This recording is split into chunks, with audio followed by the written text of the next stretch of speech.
Eu quero convidar os irmãos que possam abrir as suas Bíblias no Evangelho de Mateus, no capítulo 16, onde nós temos uma passagem bastante interessante, que está dentro do contexto ali da segunda multiplicação de pães e peixes. E aí os judeus vão pedir um sinal ao Senhor. Mas aí nós temos um momento muito interessante ali, de Mateus capítulo 16, a partir do verso 13, que é um texto muito interessante, que eu quero convidar você que estejamos lendo juntos. Diz assim a palavra do Senhor: Indo Jesus para a região de Cesareia de Filipe, perguntou a seus discípulos: Quem os outros dizem que é o Filho do Homem?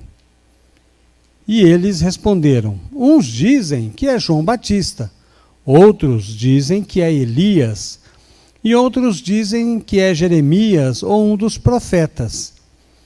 Ao que Jesus perguntou: E vocês, quem dizem que eu sou? Respondendo, Simão Pedro disse: O Senhor é o Cristo, o Filho do Deus vivo. Então Jesus lhe afirmou: Bem-aventurado é você, Simão Barjonas, porque não foi a carne e sangue que revelaram isso a você, mas meu Pai que está nos céus. Também lhe digo que você é Pedro, e sobre esta pedra edificarei a minha igreja, e as portas do inferno não prevalecerão contra ela. Eu lhes darei as chaves do reino dos céus. O que você ligar na terra terá sido ligado nos céus, e o que você desligar na terra terá sido desligado nos céus. Então Jesus ordenou aos discípulos que não dissesse a ninguém que ele era o Cristo. Obrigado, Pai, pela tua palavra. Pedimos mais uma vez, continua a falar conosco, estamos aqui para ouvir a sua voz. É a nossa oração no nome de Jesus. Amém, Senhor. Amém. Muito bem, meus irmãos, nós temos aqui essa passagem bastante conhecida, de um pouco polêmica, né? Ele tem uma parte meio polêmica nela, mas vamos tentar juntos aqui pensar o que o texto quer dizer para nós. A verdade é que Jesus aqui está fundando a sua igreja. Aqui Jesus funda a igreja, é o fundamento da igreja. Jesus está fundando a igreja. Quando ele diz: eu edificarei a minha igreja.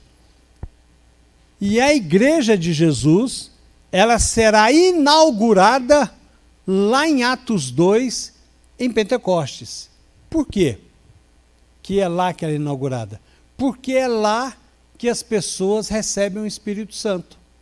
Você só se torna igreja de Jesus quando você recebe Jesus como Salvador e Senhor da sua vida. Isso é o que a palavra nos fala. Então, neste momento aqui, Jesus está inaugurando a igreja. E quando a gente pensa em igreja hoje, e falando de igreja hoje, nós pensamos num grupo de pessoas que não querem mais vir à igreja. Não é isso? Você tem as pessoas que passaram por diversas igrejas. Segundo essas pessoas, muitas delas foram feridas, foram machucadas, foram magoadas. Outras também foram confrontadas com o seu pecado e se ofenderam por ser confrontada com o seu pecado e foram embora. Você tem diversos motivos porque as pessoas deixam de vir à igreja. Né? Tem os seus motivos, tem as suas razões, e tem essa questão também que muita gente fala que eu não gosto porque a igreja julga, a igreja fica apontando o dedo. Na verdade, não é assim que acontece. Existem líderes também que acham que a igreja, que ele é o dono da igreja.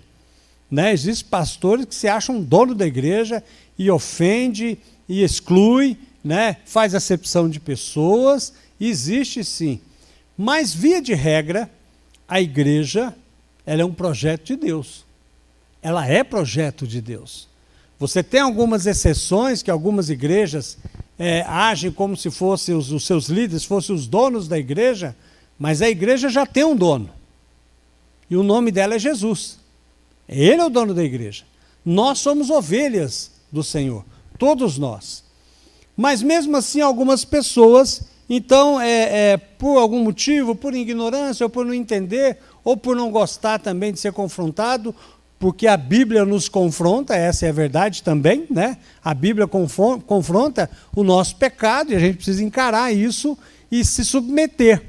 E quando nós aceitamos Jesus, nós nos submetemos a Jesus e compreendemos isso e procuramos caminhar dentro da vontade do Senhor.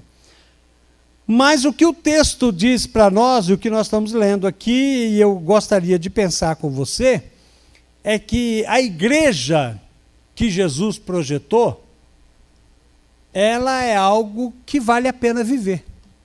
Apesar das lutas, apesar das dificuldades, apesar de muitos pastores, apesar de muitos líderes, apesar de muita doutrina equivocada, a igreja ainda vale a pena. É um projeto de Deus.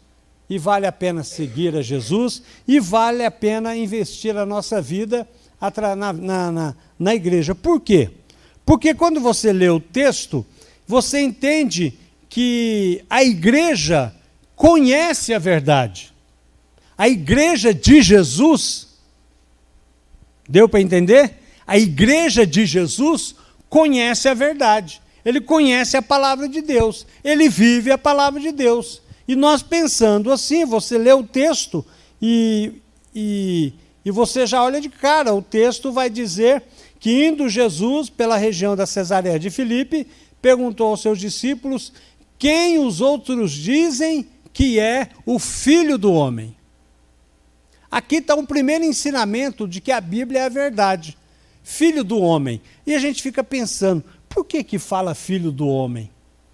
Essa referência é uma referência que está lá em Daniel, capítulo 7, a partir do verso 13, quando Daniel tem uma visão. E na visão que Daniel tem, está escrito o seguinte no verso 13: eu estava olhando nas minhas visões da noite, e eis que vinha com as nuvens do céu alguém como filho do homem. Ele se dirigiu ao ancião de dias e o fizeram chegar até ele.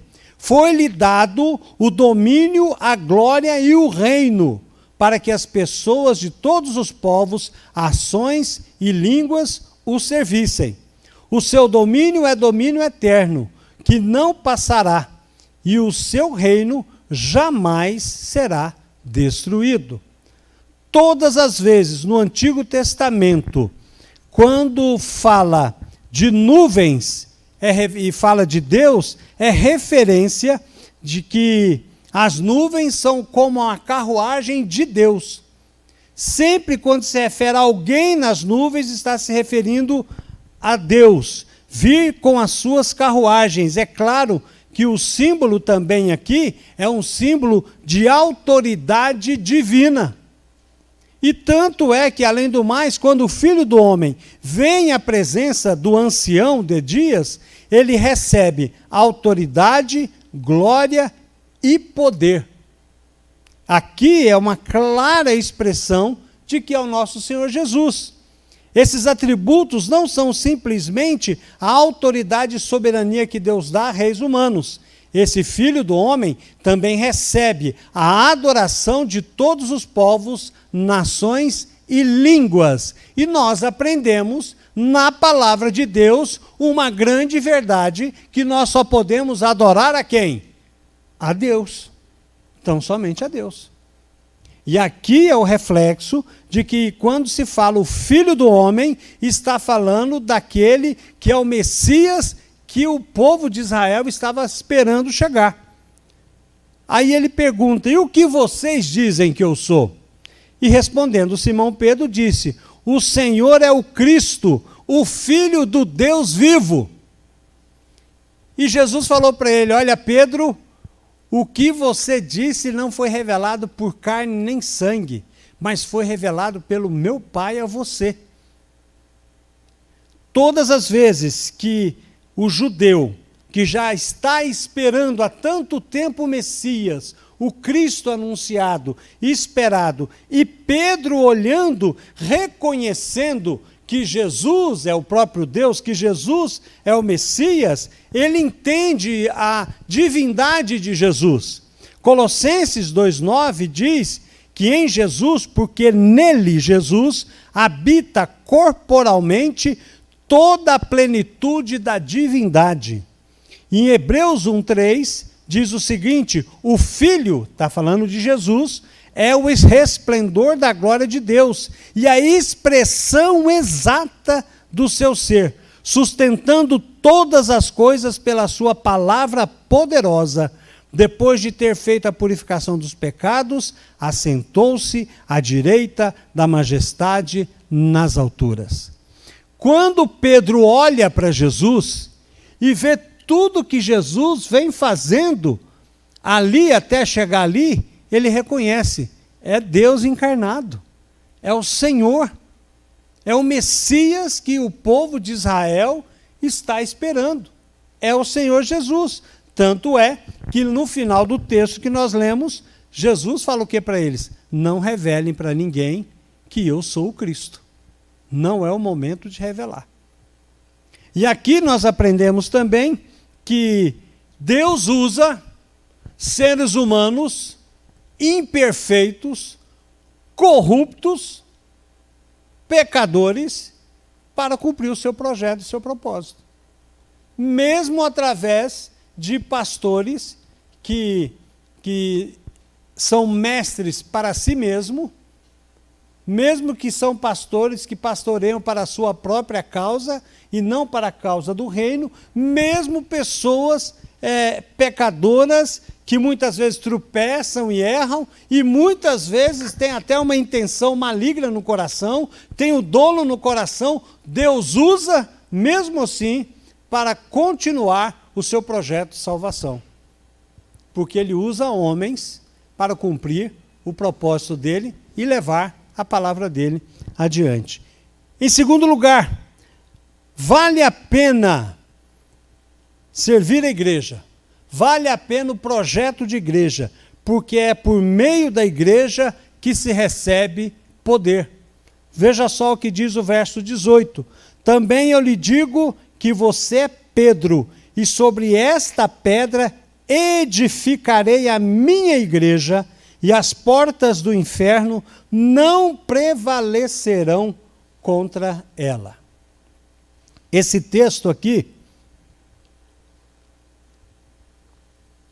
ele é um texto bastante interessante, porque a Igreja Católica, fazendo uma leitura desse texto, ela vai dizer o seguinte: olha, Jesus está dizendo que Pedro é a pedra principal.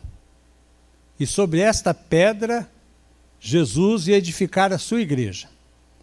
Por isso que Pedro é reconhecido como o primeiro Papa. Por isso que ele é reconhecido como o primeiro Papa. Mas há controvérsias. Por quê?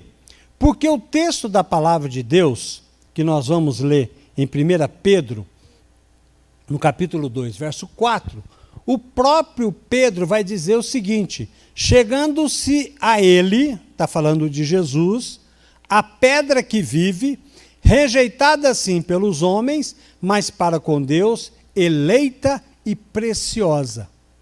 Pedro declara que essa pedra é Jesus. Então, o que Jesus estava dizendo ali, né, Pedro está dizendo aqui é o seguinte: tu és Pedro, ok? E sob esta pedra edificarei a minha igreja. Certo? Concordo com essa versão. Eu creio nisso. Mas existe um terceiro viés que muitos teólogos vai dizer o seguinte: que quando Jesus diz que tu és Pedro, e sobre esta pedra edificarei a minha igreja, Jesus estava se referindo ao colégio apostólico. E quando a gente pensa sobre o colégio apostólico, ele vai dizer algo interessante, que no verso 2, no capítulo 2 de Efésios, o verso 20 e 22 diz o seguinte: edificado sobre o fundamento dos apóstolos e profetas, sendo ele mesmo, Cristo Jesus, a pedra angular. Nele todo o edifício bem ajustado cresce para ser um santuário dedicado ao Senhor. Nele também vocês estão sendo edificados juntos com os outros para serem morada de Deus no Espírito. O que o texto está dizendo para nós? O texto está dizendo para nós que o fundamento dos apóstolos, que são aqueles primeiros discípulos de Jesus, que vai formar a doutrina da palavra de Deus para nós, do Evangelho. Mas o próprio texto, Paulo reconhece que a pedra angular, a principal pedra, é Jesus. Juntamente com os apóstolos, que é o fundamento dos apóstolos, é o ensino dos apóstolos que eles receberam de Jesus, é aqui que a igreja está sendo edificada. Também gosto dessa versão. Também faz sentido. E muita gente concorda com essa versão. Muitos teólogos conhecidos e respeitados entendem que quando Jesus fala, e tu és Pedro, e sob esta pedra, ele está falando do colégio apostólico, né, dos discípulos ali, dos 12, aqueles que estarão formando o fundamento da doutrina bíblica, e a igreja será edificada neste fundamento, sendo que a pedra angular aqui é o Senhor Jesus. Show de bola, né? A palavra de Deus é maravilhosa, nos ensinando que a palavra de Deus, ela é toda a Bíblia.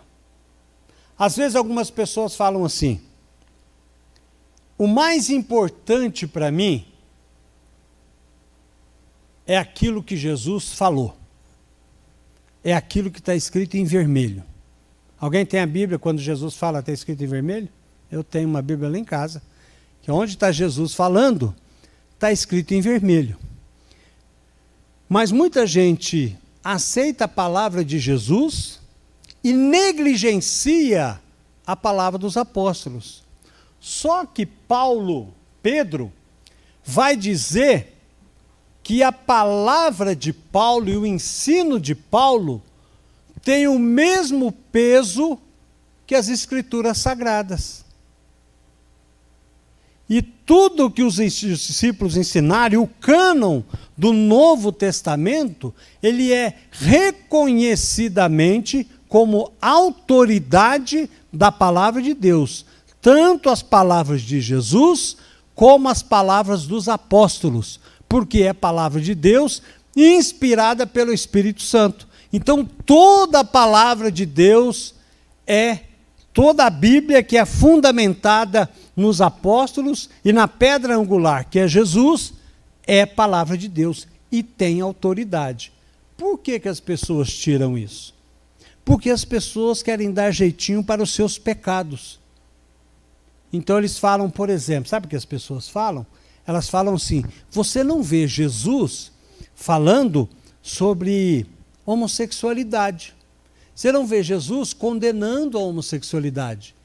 O texto áureo, para mim, é o Sermão do Monte. Só vale o Sermão do Monte. Não vale aquilo que Paulo fala. E muitos pastores, infelizmente, pastores batistas, estão seguindo nesta linha, desmerecendo as cartas paulinas e as cartas gerais. Ficando apenas com o Sermão do Monte. Faz um recorte e só vale aquilo que está dentro do Sermão do Monte. Por quê? Porque no Sermão do Monte não tem coisas claras sobre esse tipo de assunto. Mas é preciso entender algo muito importante. A Bíblia interpreta a própria Bíblia. Então, quando você tem um texto obscuro sobre um assunto específico, procure ajuda, que você vai encontrar outros textos sobre aquele assunto que vai dar clareza para você. Ok? A mensagem de poder da igreja está em ser liberto das garras do pecado e escrever os nomes no livro da vida. A mensagem de salvação. E aqui nós aprendemos algo muito importante, que a palavra de Deus nos mostra que Jesus, ele não só é aquele que vai edificar a sua igreja, mas é aquele que nos dá a maior libertação que alguém precisa ter, que é a libertação do seu pecado, que é deixar de ser condenado pelo pecado. E aqui nós temos um texto bastante interessante, porque Jesus diz: edificarei a minha igreja e as portas do inferno não prevalecerão contra ela. O que Jesus está dizendo aqui? Jesus está dizendo que enquanto o mundo e o diabo oferecem morte, Deus, através da sua igreja, porque é ela que traz a mensagem do Evangelho, ele está dizendo que você pode ser liberto da condenação do pecado. Veja só o que diz 1 Coríntios capítulo 15, a partir do verso 51. Eis que lhe vou revelar um mistério. Nem todos dormiremos, mas todos seremos transformados. No momento, num abrir e fechar de olhos, ao ressoar da última trombeta, a trombeta soará, os mortos ressuscitarão incorruptíveis, e nós seremos transformados. Porque é necessário que este corpo corruptível se revista da incorruptibilidade, e que o corpo mortal se revista da imortalidade. E quando este corpo corruptível se revestir de incorruptibilidade, e o que é mortal se revestir de imortalidade, então se cumprirá a palavra que está escrita: tragada foi a morte pela vitória. Onde está, ó morte, a sua vitória? Onde está, ó morte, o seu aguilhão? O aguilhão da morte é o pecado, e a força do pecado é a lei. Graças a Deus que nos dá a vitória por meio de Cristo Jesus, nosso Senhor. Aqui está a nossa vitória. Se alguém falava para você: ó filho, nesta vida dá jeito para tudo, só não dá jeito para a morte. Jesus dá jeito para a morte. Jesus dá jeito para a morte. Em Jesus nós temos a vitória. Por isso que a mensagem da igreja é uma mensagem de poder. É uma mensagem de transformação de vida. É uma mensagem onde você tem a sua vida transformada, tem o seu caráter renovado ao caráter de Jesus, tem a sua família renovada, tem a sua família abençoada, os seus filhos abençoados, a sua casa abençoada. Eu não estou dizendo de riqueza financeira, estou dizendo nada disso, mas estou dizendo de uma vida equilibrada. Alguém que aprende com Jesus sobre todas as coisas, até cuidar das suas finanças. Até ter equilíbrio na sua casa, em todas as áreas. Até aprender que na sua casa pode e deve ser um ambiente onde a alegria seja renovada. E aonde você tem que, no momento de enfrentar as lutas e no momento de enfrentar o luto, e quando um crente morre, nós velamos ele aqui, nós não dizemos adeus a ele. Nós dizemos até logo. Até logo nos veremos, porque essa é a promessa de Deus para a sua igreja. Por isso que a igreja, ela pode dizer e ela tem que dizer que ela tem a mensagem de poder. E em terceiro e último lugar, a igreja segue o melhor e seguro ensino. Veja só o que diz a palavra do Senhor no verso 19. Eu lhes darei as chaves dos céus, do reino dos céus, e o que você ligar na terra, terá sido ligado nos céus. E o que você desligar na terra, terá sido desligado nos céus. Então Jesus ordenou aos seus discípulos que não dissesse a ninguém que ele era o Cristo. O que significa isso? Quando Jesus diz que ele nos dará a chave do reino dos céus, me vem um texto na cabeça de Mateus 23:13, quando ele diz aos fariseus: ai de vocês, escribas e fariseus hipócritas, porque vocês fecham o reino dos céus diante das pessoas, pois vocês mesmos não entram nem deixam entrar aqueles que estão entrando.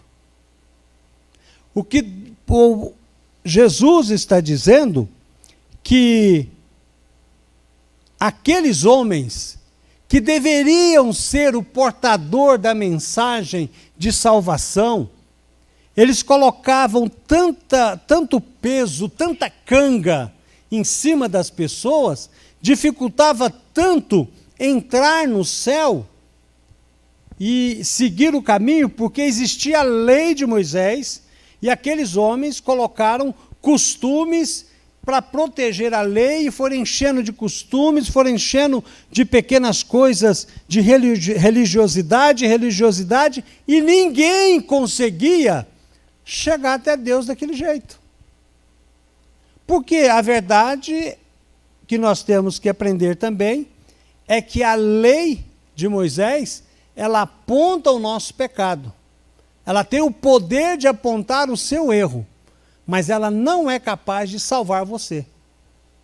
Ela não pode salvar. É por isso que Jesus vem, e Jesus veio cumprir a lei. O que significa cumprir a lei? Jesus vem interpretar a lei da forma correta. Ele ensina como interpretar a lei. Ele mostra, por exemplo, que o sábado foi feito para o homem, e não o homem para o sábado. Que é lícito fazer o bem no dia de sábado. Aliás, é lícito fazer bem em qualquer dia. Né? Em qualquer dia. E para aqueles homens, não. E Jesus está ensinando aqui que, ao pregar o Evangelho, a igreja pregando o Evangelho, ele está dizendo que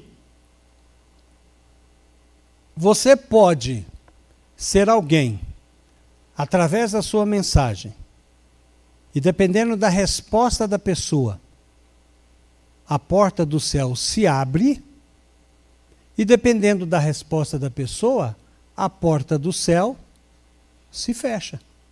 Esse é o desligar. Na verdade, não é você que liga, nem é você que desliga. O que Jesus está dizendo é que quando nós pregamos a palavra de Deus, o Evangelho ele vai agir da seguinte forma: graça quando é aceito e juízo quando é rejeitado. Porque aí a decisão é de cada pessoa. Desse modo, o posicionamento perante o anúncio da palavra decide, em última análise, sobre pertencer ao reino ou ser excluído dele. Diante dessa ideia, nós aprendemos aquilo que diz em 2 Coríntios, capítulo 1, verso 15 e 16, porque nós somos para com Deus o bom perfume de Cristo. Quem? Quem recebeu Jesus como Salvador e Senhor. Quem convidou Jesus, quem pediu perdão, quem reconhece o seu pecado e quem luta para viver uma vida de santidade. Aquele que recebeu Jesus como Salvador. Esses são o bom perfume de Cristo, tanto entre os que estão sendo salvos, como os que estão se perdendo. Para com estes, aqueles que estão se perdendo, cheiro de morte para a morte. Para aqueles, aroma de vida para a vida. Para quem recebe Jesus como Salvador, é cheiro de vida. Para quem recusa o sacrifício de Jesus, é cheiro de morte, porque é a condenação. Isso que Jesus está dizendo para nós, que quando nós pregamos, e diante da nossa pregação, nós podemos abrir as portas do céu, ou diante da pregação, as portas do céu podem ser fechadas, porque cada pessoa decide e qual é a reação de cada um diante do evangelho que lhe é apresentado. Diante do exposto, irmãos, entendendo que a igreja conhece a verdade, que por meio da igreja é que se recebe poder, e entendendo que a igreja segue o melhor e seguro ensino, a palavra que nós dizemos é: não desanime da igreja. Não desista da igreja. A igreja ensina o que é verdadeiro. Aí quando você lembra daqueles irmãos que estão desigrejados, talvez você está nos assistindo aí, é interessante nós pensarmos que igreja é um hospital. Nós aprendemos isso? E que está todo mundo doente aqui. E todo mundo está se tratando. E estamos melhorando, buscando melhorar, não é isso, irmã Dilma? Estamos buscando melhorar cada dia mais. Aí eu lembrei que uma pessoa, geralmente quando ela está internada, e hoje os médicos fazem assim: você opera de manhã, depois do almoço, vai para casa. Né? O pessoal te vira do avesso na parte da manhã, não é isso? Então, você é enfermeira aqui, à tarde fecha, fala assim: pode ir para casa. Vai recuperar em casa. Por quê? Qual é o grande risco de ficar no hospital? Infecção. Ué, mas a pessoa entrou dentro do hospital para se tratar. E ela corre o risco de pegar uma infecção lá. Mas aí, se ela pegar a infecção lá, o que acontece? Aí o médico manda para casa? Não. Aí o médico vai tratar aquela pessoa. Aos nossos irmãos que estão desigrejados, eu quero dizer a você que a igreja é da mesma forma. A mesma igreja que talvez te feriu, é a igreja que vai te curar. É a mesma igreja. No mesmo ambiente que às vezes nós somos magoados, nós somos confrontados, no mesmo ambiente que nós pecamos, porque todos somos pecadores e estamos caminhando para ser melhor. Talvez alguém pisa no seu pé aqui, mas talvez o outro venha aqui e abana o seu pé. O importante é estarmos aqui, porque é aqui que Jesus está nos curando. Então o desafio que eu faço para você: volte para a igreja, fique na igreja, não desanime na igreja, porque ela conhece a verdade, ela detém o poder de Deus e ela segue e conquista e vive o melhor ensino. Amém? Que Deus esteja nos abençoando para que nós possamos aplicar a tua santa e bendita palavra ao nosso coração. Vamos orar? Senhor, em nome de Jesus, nós te agradecemos, pedimos que o Senhor continue a falar conosco, Senhor, na aplicação da tua palavra em nossa vida. Que nós possamos, ó Deus, entender que aqui é o melhor caminho, Senhor. Apesar de mim, que sou um pobre pecador, a tua igreja é o melhor caminho, porque a igreja é do Senhor Jesus. Ó Deus, aqueles irmãos que estão afastados, que estão entristecidos, que o Senhor encaminhe eles para a igreja do Senhor, aonde eles possam ser, ó Deus, restabelecidos, se necessário for, confrontados em amor com as suas dificuldades e limitações, mas que sejam abençoados, Pai. Cuida de cada um de nós. Nós te pedimos no nome de Jesus. Amém, Senhor.